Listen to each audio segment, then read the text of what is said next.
السلام علیکم۔ کہانی کو آخر تک پورا سنیے گا، اور اگر آپ چینل پر نئے ہیں تو سبسکرائب ضرور کیجیے گا۔ میرا نام دانش ہے۔ میں پاکستان پنجاب میں میاں والی کا رہنے والا ہوں۔ مجھ سے ایک ایسا ظلم ہوا ہے جسے کفارہ میں مرتے دم تک ادا کرتا رہوں گا۔ شاید پھر بھی ادا نہیں ہوگا، اور موت کے بعد یقیناً مجھے اس ظلم کا دردناک عذاب سہنا ہوگا۔ میری شادی آسیہ یاسین سے ہوئی تھی۔ آسیہ یاسین ایک چرواہے کی بیٹی تھی جس نے کبھی اسکول کا منہ بھی نہ دیکھا تھا۔ آسیہ کی والدہ آغاز جوانی میں ہی اللہ کو پیاری ہو گئی تھی، تو اسے اس کا والد برقع اوڑھا کر اپنے ساتھ بکریاں چرانے لے جاتا تھا۔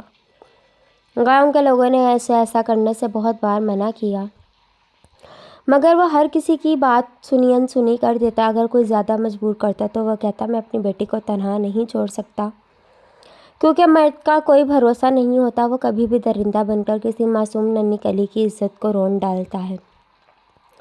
اور اس چلتے زمانے میں لوگوں کو لوگوں کا ڈر تو ہے، مگر شاید خدا کا ڈر نہیں، اور میں ایسے لوگوں کے بھروسے پر اپنی بیٹی کو تنہا گھر میں نہیں چھوڑ سکتا جن کے دل میں ان کے خالق کا بھی خوف نہ ہو۔ ایک ان پڑھ چرواہے کے منہ سے ایسی بات سن کر لوگ اکثر خاموش ہو جاتے تھے، کیونکہ ان کے پاس اس کے سوالوں کا کوئی جواب ہی نہیں ہوتا تھا۔ آسیہ یاسین کا والد چونکہ 5 وقت کا نمازی اور تہجد گزار تھا، لہٰذا اس نے اپنی بیٹی کو بھی نماز روزے کی عادت ڈال رکھی تھی۔ اسلامی تعلیمات اور عورت کے بنیادی حقوق اور شوہر کے مرتبے کے بارے میں بھی سمجھا رکھا تھا۔ آسیہ یاسین کے لیے مختلف رشتے آئے جو کسی نہ کسی وجہ سے رد ہوئے۔ آخر کار میری ماں نے میری رضامندی لینے کے بعد آسیہ کے والد سے میرے اور آسیہ کے متعلق بات کی۔ آسیہ کے والد یاسین نے کچھ دن کا ٹائم مانگ کر اچھی طرح جانچ پرکھ کی اور پھر ہاں کر دی۔ آسیہ کے والد صاحب کی خواہش پر منگنی کے بجائے نکاح کیا گیا، اور 1.5 ماہ بعد رخصتی ہونا طے پائی۔ رخصتی سے پہلے ایک بار دوران گفتگو میں نے آسیہ یاسین کے والد سے پوچھا تھا، انکل میں آپ کے ہاتھ میں پلا بڑا ہوں، میرے متعلق آپ نے اتنی تصدیق کیوں کی؟ میری بات سن کر میرا سسر یاسین مسکرانے لگا اور کہنے لگا، بیٹا یاد رکھنا، بیٹیاں اللہ کی رحمت ہوتی ہیں۔ حسب حیثیت بیٹی کی پرورش کرنے والے کے لیے جنت کی خوشخبری سنائی گئی ہے۔ میں نہیں چاہتا تھا کہ میری بیٹی جسے اللہ تعالیٰ نے اپنی رحمت کی صورت میں مجھے عطا کیا، وہ بیٹی جس کی پرورش کے عوض مجھے جنت مل سکتی ہے، اپنی اس بیٹی کو بنا تحقیق کے کسی کے ہاتھ سونپ دوں۔ اپنے سسر کی باتیں سن کر میں حیران رہ گیا اور سوال کیا کہ اگر اب اتنی تحقیق کے بعد بھی خدا نخواستہ میں آپ کی سوچ کے برعکس نکل آؤں تو آپ کس کو قصوروار ٹھہرائیں گے؟ میری بات سن کر ان کے چہرے پر ایک رنگ آ کر گزر گیا، مگر انہوں نے فوراً اپنے تاثرات نارمل کیے اور کہا کہ اللہ تعالیٰ نے انسان کو فقط کوشش کرنے کا اختیار دیا ہے۔ میں نے اپنی طرف سے پوری کوشش کر دی ہے، اب میں نے فیصلہ اللہ پر چھوڑ دیا ہے، کیونکہ میرا ایمان ہے کہ اللہ تعالیٰ جو کرتے ہیں وہی ہمارے حق میں بہتر ہوتا ہے۔ میں ایک بار پھر لاجواب ہو چکا تھا۔ اس کے بعد مزید کوئی سوال کرنے کی میری جرأت نہ ہو سکی اور میں چپ چاپ وہاں سے اٹھ کر آ گیا تھا۔ خیر، مقررہ دن پر آسیہ یاسین رخصت ہو کر میرے گھر آ گئی۔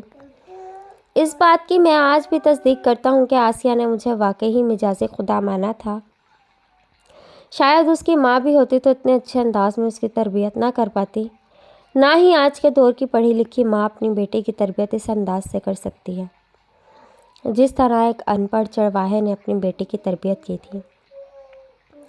آسیہ نے میری خدمت کو ہی اپنی عبادت مانا، مجھے اور مجھ سے جڑے ہر رشتے کو عزت دی، مگر اتنی خوبیوں کی مالک ہونے کے باوجود بھی وہ میرے اور میری بہنوں کے دل میں اپنا مقام نہ بنا پائی۔ شومئی قسمت کے گھر میں آسیہ کی واحد ہمدرد میری ماں بھی چل بسی۔ میری ماں کی موت کے بعد میرے گھر کے حالات بگڑتے گئے۔ چونکہ آسیہ جہیز میں کوئی چیز نہ لائی تھی، لہٰذا میری بہنوں سے گھر کے برتن اور بستر تک استعمال نہ کرنے دیتی تھی۔ میں نے اپنی آنکھوں سے دیکھا ہے کہ اگر آسیہ چارپائی پر سو رہی ہوتی تھی تو میری بہن بالوں سے پکڑ کر اسے اٹھاتی اور کہتی، چارپائی پر سونے کا شوق ہے تو باپ کے گھر سے جہیز میں بیڈ اور چارپائی لانی تھی، اٹھ اور جا کر زمین پر سو۔ آسیہ یاسین بنا کوئی جواب دیے چپ چاپ زمین پر سو جاتی۔ آخر کار سردیوں میں جب ٹھنڈے فرش پر سونا ممکن نہ رہا تو آسیہ نے اپنے والد صاحب سے کہہ کر بیڈ 2 چارپائیاں اور 4 بستر منگوائے تھے۔ مجھے یاد ہے ان سب چیزوں کی قیمت اس کے والد نے اپنی بکریاں بیچ کر ادا کی تھیں۔ یوں آہستہ آہستہ بکریاں بکتی گئیں اور آسیہ کے لیے روزمرہ کی ضروریات کی چیزیں آتی گئیں۔ شادی کے تیسرے سال آسیہ امید سے ہوئی۔ جب بچے کی پیدائش کا وقت آیا تو ڈاکٹر کو چیک اپ کروانے گئے تو پتہ چلا کہ گھر میں بچے کی پیدائش ممکن نہیں، اس لیے اسپتال داخل ہونا پڑے گا اور آپریشن کے بعد بچہ پیدا ہوگا۔ میں نے اپنا خرچ بچانے کے لیے رسم کے نام پر آسیہ کو اس کے والد کے گھر بھیج دیا۔ یہاں ایک بار پھر آدھی سے زائد بکریاں بیچ کر اس نے نہ صرف آسیہ کا آپریشن کروایا بلکہ آنے والی ننھی پری کے لیے سامان خریدا، کپڑے خریدے، اور 40 دن بعد جب آسیہ اپنی بیٹی سمیت ہمارے گھر آئی تو ہمارے پورے گھر کے لیے بھی نئے کپڑے دیے گئے۔ بیٹی پیدا ہونے کے بعد نہ جانے کیوں آسیہ سے میں بھی کڑھنے لگا۔ شاید میرے بھی دل میں کہیں بیٹے کی حسرت تھی۔ گو کہ بیٹی پیدا ہو چکی تھی مگر میں چاہتا تھا یہ زندہ نہ رہے، کسی نہ کسی طرح مر جائے۔ یہاں تک کہ جب تک میری بیٹی زندہ رہی، وہ جتنی بار بھی بیمار ہوئی، میں نے آج تک اسے دوا لے کر نہیں دی، فقط اس امید پر کہ شاید اس بیماری سے وہ مر جائے، شاید اس بیماری سے وہ مر جائے۔ مگر افسوس کہ ایسا نہ ہوا، کیونکہ جب بھی اس کی حالت زیادہ بگڑ جاتی اور میں دوا خرید کر نہ دیتا تو آسیہ اپنی بیٹی کو لے کر اپنے والد کے پاس چلی جاتی۔ وہ نہ صرف ننھی پری کو دوا خرید کر دیتے بلکہ نئے کپڑے اور جوتے بھی دلوا دیتے۔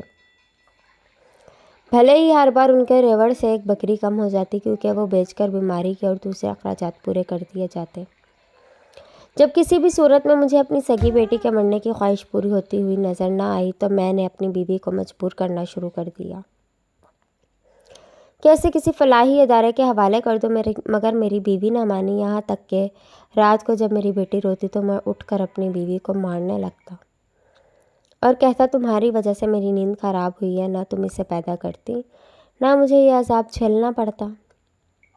میرا تشدد سہنا میری بیوی کو گوارا تھا، مگر وہ اپنی اولاد کو خود سے جدا کرنے پر رضامند نہ تھی۔ میں نے ہر حربہ آزما لیا مگر مجھے کسی بھی صورت میں بیٹی سے چھٹکارا نہ ملا۔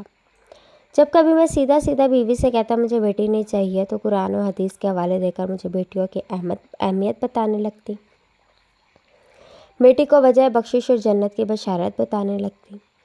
میں چاہ کر بھی اپنی بیوی کی دلیل کو رد نہ کر سکتا، مگر اپنے دل میں موجود بیٹے کے خلاف بغض کو بھی نہ نکال پاتا۔ میرے دل میں بہت بڑا ارمان تھا کہ میری پہلی اولاد بیٹا اور مجھے چاہیے ہی فقط بیٹے تھے۔ میں چاہتا ہی نہیں تھا کہ میری بیٹی پیدا ہو، لہٰذا میں اب بھی بیٹی سے جان چھڑانے کی تک و دو میں تھا۔ ایک بار میرے سسر میرے گھر اپنی بیٹی اور نواسی دوتی کو ملنے آئے۔ سسر کو گھر کے حالات نارمل دکھانے کے لیے میں نے بیٹی کو گود میں اٹھایا ہوا تھا کہ اس معصوم بچی نے میری جھولی میں چھوٹا پیشاب کر دیا۔ میں اسی بات پر طیش میں آ گیا اور اپنے سسر کے سامنے اپنی بیوی کو پیٹنے لگا کہ تمہیں بیٹی پیدا کرنے کا پتہ تھا مگر اس کی تربیت کرنے کا نہیں۔ میرے سسر نے مجھے روکنے کی کوشش کی تو میں نے اسے بھی دھکا دے کر گرا دیا اور اسی غصے و طیش کے عالم میں بیوی اور بیٹی کو کلہاڑیاں مار مار کر قتل کر میرا بوڑھا سسر، جس نے اتنی محبت سے بیٹی کو پالا تھا، اپنے سامنے بیٹی کو یوں اذیت ناک موت مرتے دیکھ کر خود بھی ہارٹ اٹیک سے چل بسا۔ شور و گل سن کر محلے والے آ گئے اور مجھے پکڑ کر پولیس کے حوالے کر دیا۔ آج مجھ پر دوہرے قتل کا پرچہ درج ہے۔ جیل میں بھی جس کو میں بتاتا ہوں میں نے اپنی سگی معصوم بچی کو فقط اس وجہ سے قتل کر دیا کہ اس نے میری گود میں پیشاب کر دیا تھا، تو وہ آدمی مجھ سے متنفر ہو جاتا ہے۔ میری آج یہ حالت ہے کہ میں چل کر ٹوائلٹ بھی نہیں جا سکتا، مگر اس کے باوجود کسی کو بھی مجھ پر ترس نہیں آتا۔ میں نے آخری امید صدر مملکت کو رحم کی اپیل کی ہے، مگر میری اپیل وہاں سے بھی رد ہو گئی ہے۔ مجھے عمر قید اور بعض ادا سزائے موت سنائی گئی ہے۔ مجھے میری حالت دیکھ کر لگتا ہے کہ میں شاید عمر قید کے دوران ہی مکافات عمل میں اذیت سے تصدع مر جاؤں گا، جبکہ حشر میں مجھے ان 2 قتلوں کا جواب دینا ہوگا۔ میں جب بھی آنکھ بند کرتا ہوں میری نظروں کے سامنے میری معصوم بچی کی شکل آتی ہے، جس نے دعا مانگنے کی شکل میں ہاتھ اٹھا رکھے ہوتے ہیں۔ مجھے محسوس ہوتا ہے میری سگی بیٹی مجھے بد دعا دے رہی ہے۔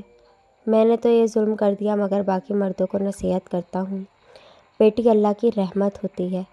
اللہ تعالیٰ کی رحمت سے منہ نہیں موڑا جاتا، بلکہ اللہ تعالیٰ سے جھولی پھیلا کر رحمت مانگی جاتی ہے۔ جتنی ملے سمیٹ لینی چاہیے۔